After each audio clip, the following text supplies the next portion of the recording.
श्री स्वामी समर्थ. स्वामी महाराज तुमच्या मनातील सर्व चांगल्या इच्छा पूर्ण करोत ही स्वामीचरणी प्रार्थना करते आणि आजच्या व्हिडिओला सुरुवात करते. तर पहा, उद्या आहे कार्तिक महिन्यातील संकष्टी चतुर्थी. या संकष्टी चतुर्थीला एक विशेष असं महत्त्व आहे, कारण ही संकष्टी चतुर्थी जी आहे ही गणादीप्ती संकष्टी चतुर्थी म्हणून ओळखली जाते. या संकष्टी चतुर्थीचं व्रत केल्यामुळे आपल्या जीवनामध्ये कधीच कोणत्याच संकटाचा सामना हा आपल्याला करावा लागणार नाही. त्याचबरोबर संकष्टी चतुर्थी हे व्रतच आहे आपल्या जीवनातील संकट दूर करणारं व्रत म्हणून ओळखलं जातं. त्यामुळे हे संकष्टी चतुर्थीचं व्रत आपल्या जीवनामध्ये आपण अवश्य केलं पाहिजे. त्याचबरोबर ही संकष्टी चतुर्थी ही गणपती बाप्पांना समर्पित आहे. गणपती बाप्पांना आपण विघ्नहर्ता, प्रथम पूजनीय, बुद्धीचे देवता म्हणून आपण ओळखत असतो. तर त्यामुळे या दिवशी गणपती बाप्पांची विशेष अशी सेवा, उपासना, आराधना आपल्या घरी आपल्या हातून झाली पाहिजे. त्याचबरोबर ह्या संकष्टी चतुर्थीच्या दिवशी आपल्याला गाईला एक अशी वस्तू खाऊ घालायची आहे, कारण ही संकष्टी चतुर्थी जी आहे तर ती गुरुवारी आलेली आहे आणि अशा ह्या दुर्मिळ योगावरती आपण गाईला जर एक वस्तू खाऊ घातली तर आपल्या मनातील प्रत्येक इच्छाही पूर्ण होत असते आणि आपल्या जीवनातील जे काही दारिद्र्य आहे तर ते सुद्धा संपुष्टात येण्यास मदत होत असते. तर यासाठी आपल्याला गाईला एक वस्तू खाऊ घालायची आहे. ती वस्तू कोणती आहे हे आपण आजच्या व्हिडिओमध्ये पाहणार आहोत. त्यामुळे व्हिडिओ हा शेवटपर्यंत नक्की पहा.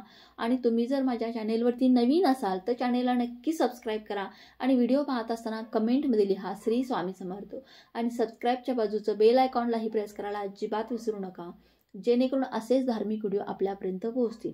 तर गाय ही जी आहे ती लक्ष्मी मातेचं स्वरूप आहे. गायीची उत्पत्ती जी आहे ती समुद्र मंथनातून झालेली आहे.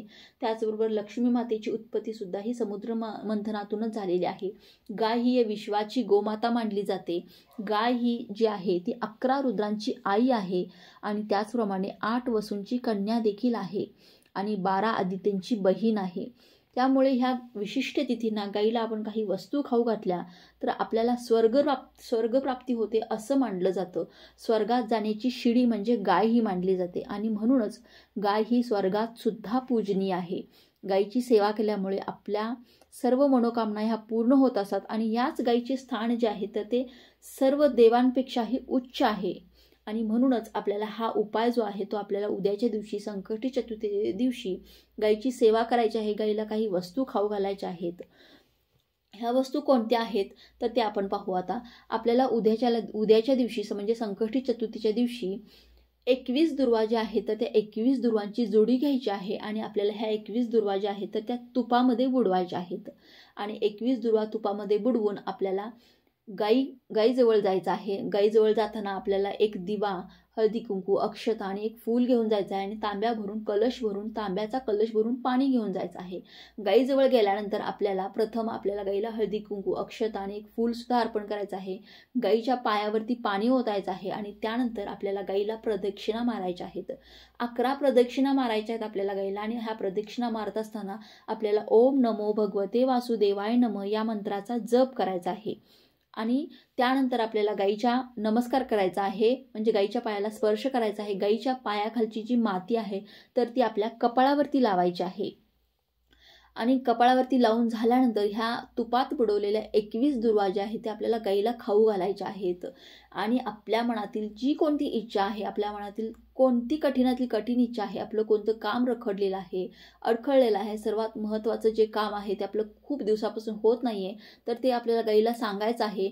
आपल्या घरामध्ये आर्थिक समस्या आहेत तर त्या दूर होण्यासाठी आपल्याला गाईला प्रार्थना करायची आहे आणि ह्या दुर्वा आपल्याला खाऊ घालायच्या आहेत.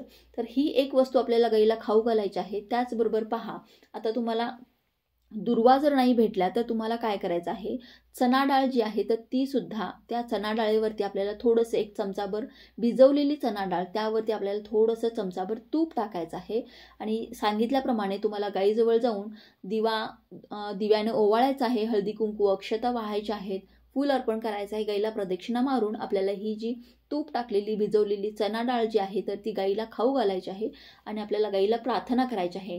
गाईला 11 प्रदक्षिणा सुद्धा मारायच्या आहेत. गाईच्या पायाखालची माती आपल्या कपाळावरती लावायची आहे. यामुळे आपला भाग्योदय होण्यास मदत होत असते. त्याचप्रमाणे पहा, गाईच्या पाठीवरती जो उंचवट्याचा भाग असतो तर त्या भागाला सुद्धा आपल्याला स्पर्श करायचा आहे.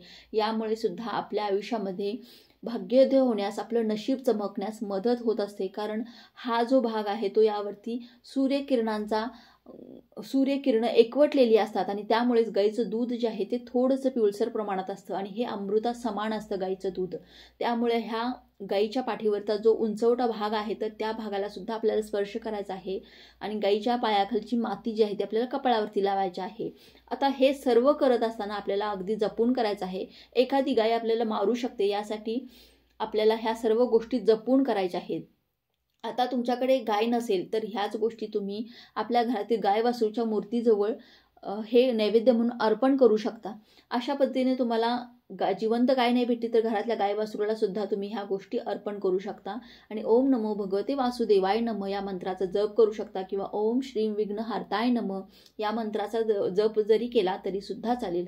अशा पद्धतीने तुम्हाला गायीची सेवा करायची आहे. गायीची सेवा केल्यामुळे आपल्या जीवनातील सर्व दारिद्र्य हे नष्ट होण्यास मदत होत असते. आपल्या जीवनातील नकारात्मकता दूर होण्यास मदत होते.